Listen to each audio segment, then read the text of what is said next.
As always, on this program, we'll give you information you need to keep your life safe and secure. Today, it's another exciting edition of the program. My name still remains Patrick Abambo. I will be looking at the issue that have troubled Nigerians and brought a lot of concern to every Nigerian. We're talking about peace in the Northeast. Really, because Northeast is very, very important. Whether you are in the Southwest or South or Southeast or North Central or Northwest, whatever happens in any part of the country is of concern to you and I, and particularly knowing the importance of Northeast in terms of the agricultural base. We know that it's been a little bit of a not too happy situation for most Nigerians, and so peace in the Northeast is something that will bring peace to all Nigerians. Thanks for staying tuned to your program. I have in the studio already. On my immediate left, it's the national convener Northeast Peace Rally. Talking about Patriot Kwanu Teres. It's a pleasure to have you here. Oh, thank you so much. All right. Yeah. On my far left is my regular guest on the program, the Security Watch Africa International Assessor. Shino Phillips is already in the studio. Good afternoon. Yeah, but before we go ahead, I would like to draw the attention of the public to some issues that really need some urgent attention.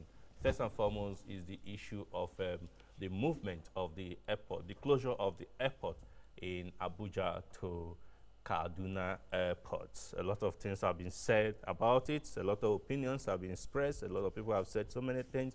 Those propagating or promoting the movement to Kaduna had given their reasons, whereas there are a lot of people who have said, listen, there are still some things that are yet touched.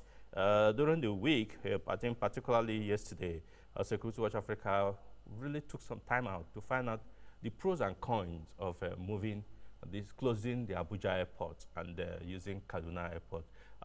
During that parley and interaction with some people who should know, Shino Phillips was with me when we had that discussion. I will ask Shino to give me his take out of that meeting we had yesterday.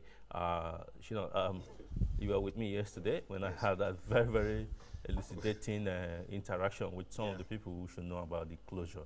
It says, when you close Abuja Airport, which is the capital of Nigeria, yes, it's like you have closed Nigeria down. We can't dispute that. This is quite an expensive venture. I mean, just to think that, again, I think that perhaps maybe Nigerians and even our government, they are not taking note of the fact that we are still the giant of Africa. Okay. And just to think that our own major international airport, capital base, will be closed for a period of 6 weeks. And I can tell from the discussion we had yesterday that in this country, regrettably so, when any project is earmarked for a certain period, like they're giving us 6 weeks, but our fear, it could exceed. Okay, yeah, because of time. Now, some issues were raised, the movement, the checking of people, and time duration, yes, security issues, concerns, yes, security concerns, and yeah, the Ministry of Aviation has set up a committee, security subcommittee. We also understand. I know that it's headed by a very senior police officer who knows his onion, who will do a good job. But we are afraid whether with the condition. My major fear, looking at all that have been put in place, I have a fear that will this committee be well funded for its main purpose? This is not about traffic. This is about security. Yeah. And we are moving people from Abuja to Kaduna. Yeah. Then they get to Kaduna and then to the airport. We are looking at about 3 or 4 hours. And we are also 4 or 5 hours. I will be looking at even diplomats that will be applying the same road that you and I have applied many times, and we know how deplorable these roads are. How can we invest in such expensive venture? At the end, who will pay for all of this? But then for that committee, if it's not well funded, then that's a huge lapse. That's a huge lapse. We cried out here that there should have been, an option here in Abuja for this venture. And I still believe that there's an option. Yesterday we also were at the international airport, the airport in Abuja, and we tried to explore what could happen if a part of the airport is closed. Yes. And I think it's something that could have been done if the government looked into it very well. I think Ministry of Transportation should do And the government should look into this option. There is an option. They should always, when they embarked on this option of Kaduna, there should have been an option B, C, and possibly Z. Okay. And that is still possible in Abuja here. All right. Time is not our friend, so we really will have to go to other program. But okay, I also would like to bring up what I have here on talking about the impending or the proposed rallies, protests, whatever you call it, that it is billed for the 6th of February led by a Nigerian musician, Two-Face. Nigerian police have actually said that yes, they acknowledge the right of the Nigerian people to protest. Peaceful protest is acknowledged and is supported by the police. But the concern now is that the security implication, because there's another group that says they're also going to protest. While Two-Face is protesting against, another group will be protesting for. And the possibility of clash is an issue that raises concern. And incidentally, these are the same cities that they built to have their protests: Abuja, Port Harcourt, Kano, and Lagos. Yes. And for that, the police is advising that these protests should be reconsidered, should be moved to bet another time or whatever. I don't know. What is your take? I'm part of the people protesting for. Oh, you're part of the people protesting for. Okay. Yes. All right. Okay. Later on, we'll be talking about that. But let me. Well, I think again, as I often would say, this is a country that is guided by its own rules and laws and constitution. Now, if the police that enforces and ensure that there's peace, the intent of security are at this point advising that this should be properly managed. Well, we cannot dispute the fact that certain group of people or an individual has his right to whatever protest, if it is peaceful, if it's well coordinated and will not amount into any form of affront to public peace. Fine.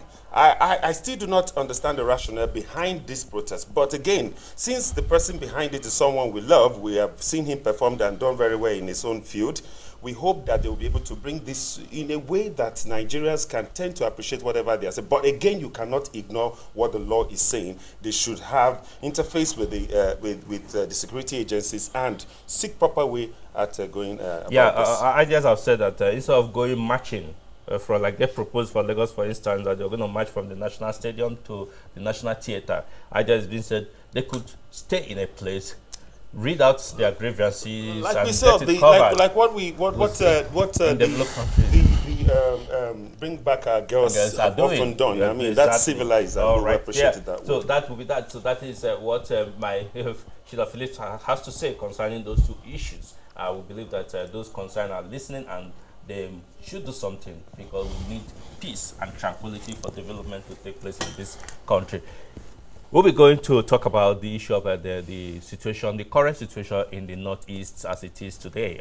Security Watch Africa also had a meeting with the Chief of Army Staff, and where we interacted, and he told us what the situation is from his own perspective and what they intend to do. I know that my guests here will also be looking at what they have done and from what they see from a civilian point of view, being there. But let's hear what the Chief of Army Staff is saying about what the Nigerian Army is doing in the Northeast.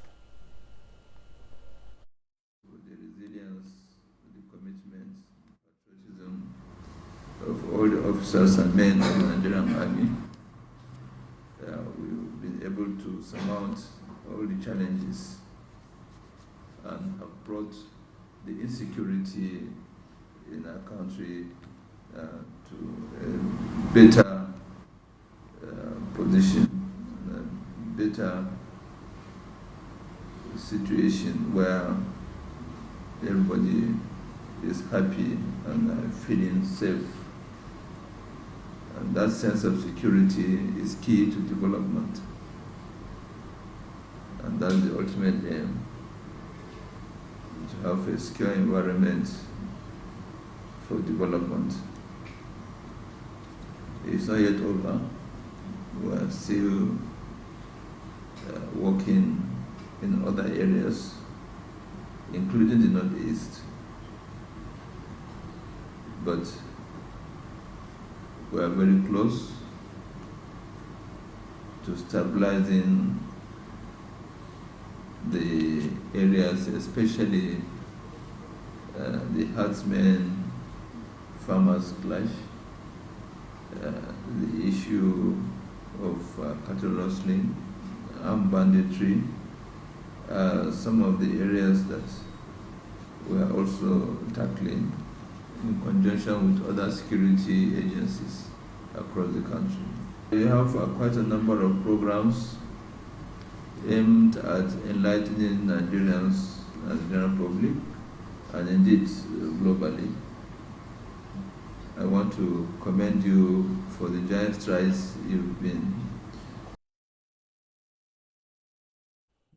Welcome back. That was the Chief of Army Staff talking about Lieutenant General Tuku Yusuf Burantang, a man that has a passion to make sure that what should be done must be done right and at the right time. And you were at the meeting with him, and though we may not be able to talk about what he said, but he's emphatic that from where we are today, peace is already in sight, and I'm happy about that, because Security Watch Africa will also be going there to go and get the visuals of what is happening in the Northeast. But a man who just came back from Northeast that just 2 days ago is here with us. Just yesterday, he's here with us in the studio. I would like to find out from you, Terence, what is the situation in the Northeast now? No, if you go to the Northeast, you actually appreciate the gallantry of our military. Because what we went to the Northeast and saw was amazing. The peace has returned to that place. Every activity is going on normal. The insurgency this insurgency now is an insurgency of Abuja. What is happening in Gwazo, in Mungono, in Biu, in Meduguri is different from what is happening in Abuja. Or what is being said in Abuja? Yes, what is happening, because there's an insurgency in Abuja itself. Oh, really? Okay. Yes, what the insurgency in Nigeria is the insurgency in Abuja. Okay. It is not the one in the Northeast. Because peace has returned. I have done a rally where millions of people gathered in Ramat Square. If you look at Ramat Square, it's one of the biggest squares we have in this country. And that place was almost filled up. Nobody mobilized anybody to come to the square. We advertised the rally to show the people that peace has returned to the Northeast, and we are coming to celebrate as a nation coalition against terrorism. And when we went there, we were shocked. In fact, for the first time in the rally, when the theater commander operation Lafia Dole arrived, the civilians were hailing as if a politician has arrived. That is to show you the confidence the people of the Northeast has in the military. And there is a very strong synergy between all arms of service. And Meduguri is so peaceful, so peaceful. And let me add to this. Nigerians have to be appreciative of Lieutenant General Buratai. He has tried so much. There is a coded nickname in the Northeast now attached to Buratai's name that the people call when they see the military. There is more peace in Meduguri than in Abuja as we are now. I'm serious about it. The rebuilding process is excellent. And what we are calling on the people now is that this war is no longer of the armed forces. It's of the citizens. Because these people have been scattered from their hideouts, and they are running among us. It is now our responsibility to now alert the security agencies when we see strangers around us. That is what we are calling people to come out and do.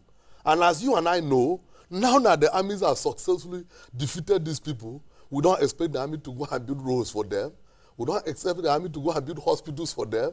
It is we that have to come together and rebuild and rehabilitate ourselves. Okay. All right. I want the viewers to participate on this program and this topic. I know it will generate a lot of interest, because peace is what we all crave for, and peace in Northeast is peace for all. If you're just joining us, this is your program, Security Watch Africa. Feel free to communicate to us through our social media platform. The Twitter account is there for you to communicate with us. The Facebook fan page is there. Communicate to us, or send an email. Then we'll take it up here. If you have any specific question you want to ask our guest here, talking about Patriot Kwanu Terence, or the Chief of Army Staff himself, or anybody you want to give your own opinion, feel free to do that. Yeah. You heard him talk about the issue about peace, and which is very important, and people coming out in mass. But when you just mix it with what a lot of people say that, but you still hear some strikes, some attacks by this so-called Boko Haram team. Does it encourage does it correspond with what he's saying? Well, I think that the public needs. Sorry. No, I have an answer to that. Yes. Okay. Because after the rally, I visited the theater command headquarters, and these were the questions I posed to the theater commander. Oh, okay, good. And he told me that because they closed the road for so many years, in the process of moving on a convoy on those roads, it's possible that within the convoy, maybe where a road is bad, one car might not have taken off to meet up with the other quickly. And because these people are looking for a way to create an impact that they are still existing, they might stand somewhere and be able to attack a particular vehicle that might have given a gap in the convoy. And that is why you usually notice that it's just 1-2 persons that loses their lives during this kind of attacks. But it is something that they are working on. Not that they have the opportunity to come out and attack people physically the way they used to do. They cannot. Okay. All right. So it's good you are speaking from what you are doing. Yeah. Which is good. Okay. I refer to you as a patriot, which you are. Basically, your program is to sensitize the public about the conquest of our Nigerian army, even though we feel that it should be totally dealt with, and then if there are ways that we can deal with some of these suicide bombers, so that can completely be annihilated from our society. But one question I just need to ask him quickly is the fact that this rally, the one at Ramat, and the way you talked about the military man that came, and people suppose it was a political man. No, they didn't suppose. No, okay. They were celebrating. The way he was celebrating. Yeah. But my question is, this rally, is it totally devoid of any form of political undertone so that society can understand? No. No. I watched that. You know why I made sure the rally was live on television was because I wanted people to believe that we were in Maiduguri, because the insurgency in Abuja will not make people believe we were in Maiduguri. 2, we wanted them. You cannot, even there's no political rally in Maiduguri that can attract that crowd. What happened there was a celebration. I am not a politician. I'm a civil rights activist. So I came together and formed a coalition of civil society organizations that were interested in this cause. And we teamed up together within ourselves. If we were politicians, we would have gone there to mobilize people to come to the square. I advertised the program through social media and other media and that was how they were able to come out. Okay. I'm having somebody tweeting to us here now. He's asking, please, I want to know what your guest is referring to, the insurgency in Abuja. Please, can he tell us what is happening? I live in Abuja. The insurgency in Abuja we are talking about is that as our gallant soldiers are making advances at defeating the war, they are hyping the insurgency here in Abuja for the world to believe that what is happening in Nigeria is different from what is happening, from what the military people are telling us. Who are the people hyping? People come out on these same platforms here and say that yesterday a bomb went up in Maiduguri, 100 people died, 200 people died. You go to investigate, you discover that it was 2 people. One person came and hugged somebody with a device and it exploded. So those are basically yes, a campaign of calumny going on in this country. That is why I refer to those kind of people. They are the insurgents now. All right. Those are the insurgents in Abuja. Okay. No. I think these are the and issues. if you go to Maiduguri, the experience I had, I did a program in Maiduguri. It was an open rally. I paid NTA, they were there.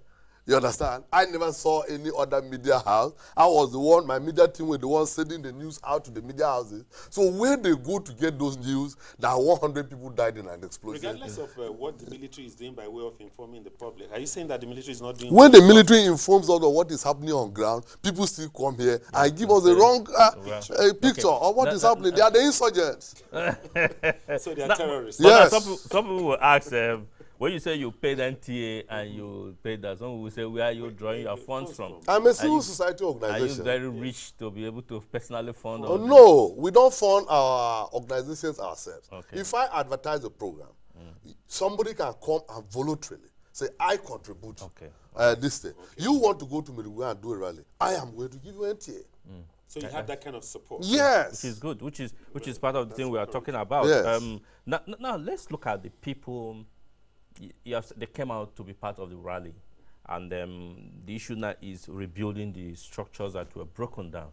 And from what you saw over there in Maiduguri, is it similar to what is happening in Damaturu, talking about Yobe and talking about Adamawa, or you intend to get to these places too? Yeah, I went to Maiduguri first because that was the headquarters, the main base. That was their base. Yes. That was when they took over so many local governments. Yes. That was why I went there. If you watch the program, you follow it up, we had already advocated that from Maiduguri, we are moving to even the interiors of Gwazo Mungunu, Biu, to do such rallies, to Damaturu, to Potiskum. What is the aim of this rally? The aim of this rally is to show the world that peace has returned to the Northeast. Okay. And people are coming out freely to run their businesses and their daily activities. Schools were open, banks were open, every business was going on fine, petty trading was going on, markets were open. There were hold-ups in Maiduguri. So if insurgency is in Maiduguri the way they paint the picture here in Abuja, you cannot even be able to drive on the traffic. You cannot be able to go to the market. But I personally, when I left the rally, trying to meander my way to where I was to stay, I went to a market road and I was on it for over 10 minutes. So this was basically your initiative without without gathering of intelligence to know if these zones are actually safe for you and your team. You know, as a civil society activist, if situations are going on, you do your investigations. We sat here and we're gathering information from what was happening in Abuja. We never knew that peace has returned to this place. We now send a delegation that went up to Burotai, Biomungunu, and the rest. And they went there and came back safe. And we say, if this is what is happening in this place, then we have to show the world to know. It took us so long to do this rally because of the kind of call. When I say I mentioned NTA, you shouted, where do I get that kind of money? It took us long because the logistics to come together was difficult. If not, this rally would have taken place long ago. By now, we would have been talking of other locations. Okay. Now, as a civil rights activist, and you saw what happened in Iran, where mistakenly the Nigerian Air Force bombed people in IDP. You know, how did the people over there in Borno take situations like this? You know, and because of the advocacy that have been going on, we know that that issue is under investigation for an official statement by the defense authorities. So for us to start commenting on it now would be impugning on the security situation in the country the more. So it is not good to come and sit and discuss it yet. Okay. No. I was actually trying to find out from the moral perspective. No. Whether the people the feel morale, disturbed, the morale, whether the people are worried. No, the morale is high. The morale of the people is so high. They are so excited to return back to their houses. You know, that is the economic headquarters of the Northeast. Yeah, I know Maiduguri. And they lost it for so many years. In fact, from investigation, you know that the Maiduguri city at a point you cannot move an inch beyond the university. That was how bad the situation was. So the excitement that they can move around that city. And if we look at the rebuilding process, Maiduguri is going to be more beautiful than it was before. No. But when you talk about Maiduguri, we need to get it right. Maybe there were not so much of attack and damage in Maiduguri city, for instance. We're talking about you talk about Burantan, you talk about areas where there was attack. You know, all those areas. You know, because Maiduguri, yes. We know initially they were incursion into Maiduguri, but the military was able to stop them and recover most of the local government that were taken. But have you been able to get to some of those villages that were actually taken over? Of course, I told you that from Maiduguri now, without any escort, you can go to Bama. Yeah, okay. You can go to Gwazo. And I told you that Maiduguri as a city, the roads are open now. They are open. And the vehicles are loading. And they are documented by way of your coverage and all that. I think my CD is here with you in AIT. You play it, people will see it. For people to have the courage to come and load join the vehicle in a garage to go to Bama, to go to Guazo, to go to Biu. On their own, you should know that the place is safe. Okay. Yeah, if you're joining us, this is your program. We'll be looking at the current situation in the Northeast. We know that there was a time where it was a terrible situation, and we thank God for the Nigerian Armed Forces and the military for standing up and making sure that there is peace and people are beginning to return back to their homes. Security Watch Africa was there last year. Security Watch Africa in this month of February will definitely return back to bring to you what is happening and what the situation is like our guest is saying. And we believe him that peace has returned because we experienced it when we went to Maiduguri. And I know that you're sending messages, but time is not our friend to go. Yeah, but let me, before, if they can allow me, in one sentence, what would you want from Nigerians to be able to ensure that there is lasting peace in the Northeast? Fundamentally, the soldiers has conquered our territories back to us. Yes. These miscreants are out among us, running. Okay. We have to be watchful. Any stranger you see in your neighborhood, in your office, report to the security authorities. Okay. Yeah, Phil, I don't know whether you have something to say. Quickly, just to commend the Nigerian Army under the leadership of General Burutai. I mean, from everything we've seen, we've been there. And then our last meeting with him, we say that Nigerians should come together, rally around the army, and let's all be security conscious and ensure that there's peace in this country. This is the only country we have, and we should love it and be all patriots. Yeah, talking about peace in this country, peace we preach on this program.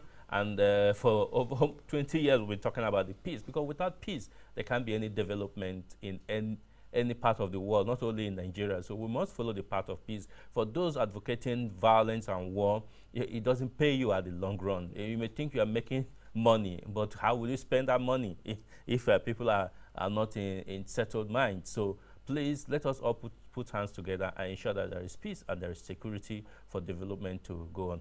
I must thank you for joining us. And we are people who talk about peace too. And so we'll work together and ensure that there is lasting peace. Not only the Northeast, we are seeing the Southeast talking about issue about Biafra and a lot of other issues, and the Niger Delta issue is there. So there are a lot of things that needs to be talked peace all over the Nigeria. We'll address that some other time. All right, no problem, my brother. So I know that we must leave for that program to continue until we come away again next week.